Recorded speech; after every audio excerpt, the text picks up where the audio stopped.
ജനിച്ച ഉടനെ കുഞ്ഞുങ്ങളെ ഉപേക്ഷിക്കുന്നതൊക്കെ നിത്യസംഭവമായി മാറിക്കഴിഞ്ഞു. എന്നാൽ വേണ്ടാത്ത ഗർഭം ഗർഭാവസ്ഥയിൽ പോലും ഉപേക്ഷിക്കാൻ നിരവധി സംവിധാനങ്ങൾ നിലവിലുള്ളപ്പോഴാണ് കുഞ്ഞുങ്ങളെ പൈശാചികമായി കൊല്ലുന്നതിനേക്കാൾ പൈശാചികമായി ഉപേക്ഷിക്കുന്നതും.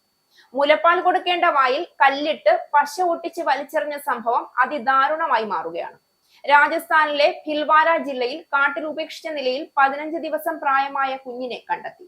കുഞ്ഞിന്റെ ചുണ്ടുകൾ പശ ഉപയോഗിച്ച് ഒട്ടിച്ച നിലയിലായിരുന്നു. കുഞ്ഞിന്റെ വായ തുറന്നപ്പോൾ ഒരു കല്ലും കണ്ടെത്തി. കുഞ്ഞ് കരയുന്നത് മറ്റാരും കേൾക്കാതിരിക്കാനാവണം ഇങ്ങനെ ചെയ്തതെന്നാണ് കരുതുന്നത്. കന്നുകാലിയെ മേയ്ക്കാനെത്തിയ ആളാണ് കുട്ടിയെ ആദ്യം കണ്ടത്. ഉടൻ തന്നെ സർക്കാർ ആശുപത്രിയിൽ പ്രവേശിപ്പിച്ച് ചികിത്സ നൽകി.